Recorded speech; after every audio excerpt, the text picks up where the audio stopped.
Assalamualaikum warahmatullahi wabarakatuh kepada seluruh calon peserta didik SMA Negeri 1 Ngundang tahun 2020-2021. Perkenalkanlah, saya menyampaikan beberapa informasi yang berkaitan dengan PPDB SMA Negeri 1 Ngundang tahun 2020-2021. Yang pertama, bahwa PPDB pada tahun ini terbagi menjadi 4 jalur. Yang pertama adalah jalur zonasi, yaitu jalur yang berdasarkan pada jarak tempuh antara sekolah dengan kantor desa atau kelurahan di mana calon peserta didik berdomisili, dengan persentase minimal 50% dari daya tampung. Jalur yang kedua adalah jalur afirmasi, yaitu jalur bagi keluarga tidak mampu, mereka yang telah terdaftar dalam program-program penanganan kemiskinan oleh pemerintah pusat maupun oleh pemerintah daerah dengan persentase minimal 15% dari daya tampung. Jalur yang ketiga adalah jalur perpindahan orang tua atau perpindahan tugas orang tua atau yang persentasenya adalah 5% paling banyak dari daya tampung. Dan jalur selanjutnya adalah jalur prestasi, yaitu jalur berdasarkan pada akumulasi nilai rapot semester 1 sampai dengan semester 5, dikuatkan dengan sertifikat atau piagam penghargaan yang dimiliki paling banyak atau maksimal 30% dari daya tampung.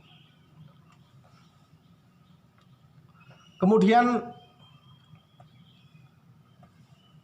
beberapa syarat yang harus ditunjukkan oleh calon peserta didik SMA Negeri 1 Ngundang berdasarkan pada masing-masing calon atau jalur yang akan ditempuh oleh calon peserta didik adalah sebagai berikut.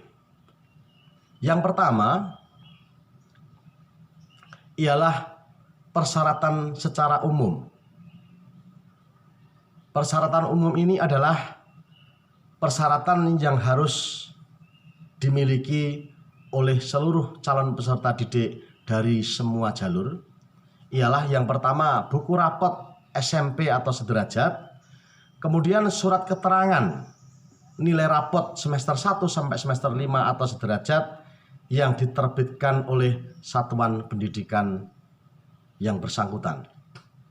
Yang ketiga, bisa dikuatkan dengan ijazah atau yang sederajat yang berpenghargaan sama dengan ijazah SMP, ijazah program paket B, ijazah satuan pendidikan luar negeri yang setingkat dengan SMP, dan yang keempat adalah akta kelahiran dengan batas usia paling tinggi 21 tahun terhitung sejak tanggal PPDB.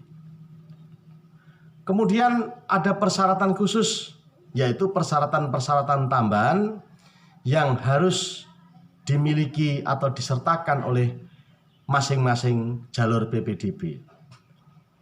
Persyaratan khusus tersebut yang pertama adalah bagi jalur zonasi, harus disertai dengan kartu KK atau kartu keluarga yang diterbitkan paling singkat 1 tahun sebelum tanggal PPDB. Kemudian bagi calon peserta didik yang berasal dari pondok pesantren, maka harus melampirkan surat keterangan bahwa pondok pesantren tersebut telah terdaftar di dalam Educational Management Islamic System atau EMIS yang diterbitkan oleh kantor Kementerian Agama, dan surat keterangan bahwa calon peserta didik tersebut telah bermukim di dalam pondok pesantren tersebut sekurang-kurangnya 1 tahun.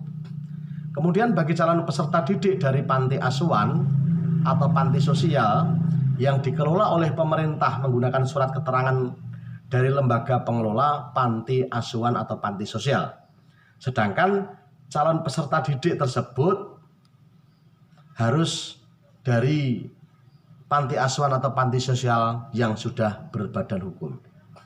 Kemudian persyaratan khusus yang kedua bagi jalur afirmasi, yaitu dengan menunjukkan bukti keikutsertaan calon peserta didik di dalam program-program penanganan kemiskinan oleh pemerintah, baik pemerintah pusat maupun pemerintah daerah.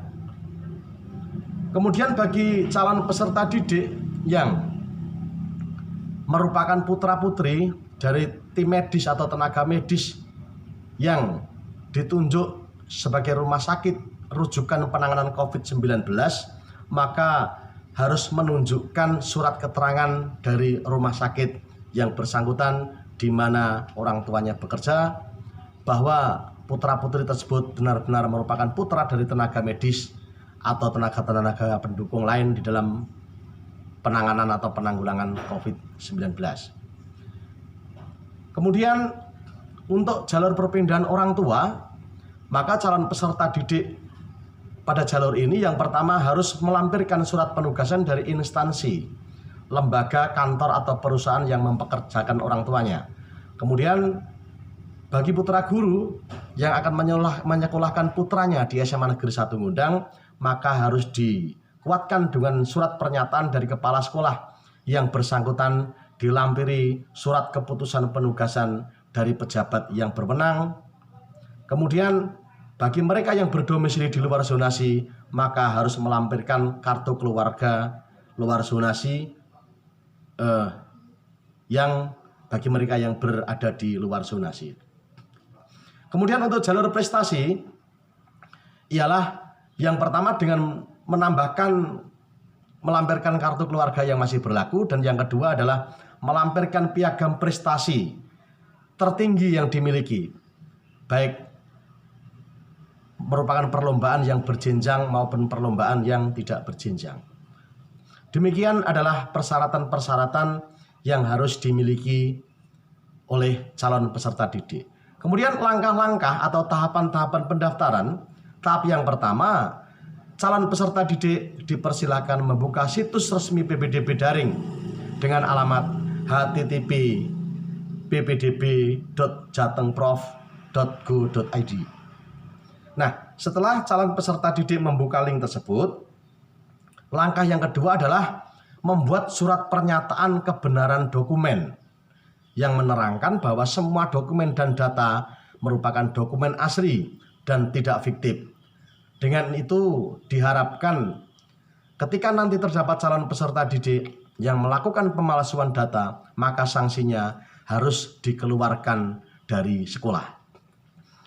Langkah yang ketiga, calon peserta didik segera melakukan registrasi akun atau username dan verifikasi pendaftaran mandiri di sistem aplikasi PPDB yang saya sebutkan di muka. Kemudian langkah selanjutnya adalah menginput data pribadi sesuai dengan alur dan sistem aplikasi PPDB. Selanjutnya yang kelima adalah mengunggah surat pernyataan tersebut di dalam sistem aplikasi PPDB. Dan yang keenam adalah mengunggah surat keterangan yang diterbitkan oleh Dinas Kesehatan yang bersangkutan, sebagaimana kami sebutkan di depan bagi calon peserta didik yang merupakan putra-putri dari tenaga medis atau tenaga pendukung di dalam penanganan COVID-19. Setelah calon peserta didik menginput data yang diperlukan, di situ nanti calon peserta didik akan memperoleh nomor pendaftaran. Nah, kemudian jurnal dan hasil seleksi PPDB dapat dilihat pada sistem aplikasi PPDB berdasarkan atau menggunakan nomor peserta atau nomor pendaftaran PPDB. Bagi calon peserta didik yang dinyatakan diterima, maka mereka harus melakukan pendaftaran ulang dengan menunjukkan seluruh dokumen asli atau berkas asli persyaratan pendaftaran dan mengumpulkan berkas fotokopi rangkap 1 kepada sekolah sebagai arsip bagi sekolah. Sanksi bagi calon peserta didik yang terbukti melakukan pemalsuan data, maka akan dikeluarkan dari sekolah meskipun telah dinyatakan diterima. Dan calon peserta didik yang dinyatakan diterima tetapi tidak melakukan daftar ulang, maka dianggap mengundurkan diri dan tidak bisa dialihkan ke sekolah manapun. Demikian adalah persyaratan-persyaratan untuk PPDB SMA Negeri 1 Gondang. Nah, kemudian jadwal pelaksanaan PPDB akan kita mulai tanggal 8 Juni 2020 adalah masa-masa publikasi dan pengumuman tentang PPDB. Mulai tanggal tersebut, berdasarkan informasi yang kami terima, maka sistem aplikasi PPDB mulai bisa diaktifkan dan dapat diakses. Kemudian pendaftaran reguler secara resmi dengan sistem online, yaitu dimulai pada tanggal 17 Juni sampai dengan tanggal 25 Juni 2020. Pengumuman bagi yang diterima adalah pada tanggal 30 Juni 2020 paling lambat pukul 23.55 menit. Nah, setelah itu dilanjutkan dengan kegiatan daftar ulang bagi yang diterima adalah tanggal 1 sampai dengan tanggal 3 Juli 2020. Masuk sekolah pertama yaitu pada tanggal 13 Juli 2020.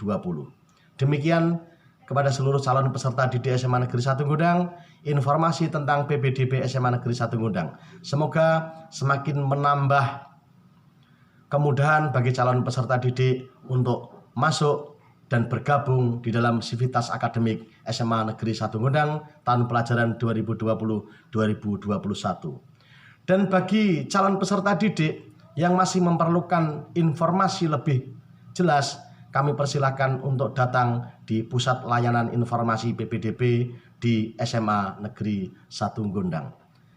Selamat bergabung dengan SMA Negeri 1 Gondang. Semangat! Semoga sukses untuk kita semua. Amin. Assalamualaikum warahmatullahi wabarakatuh.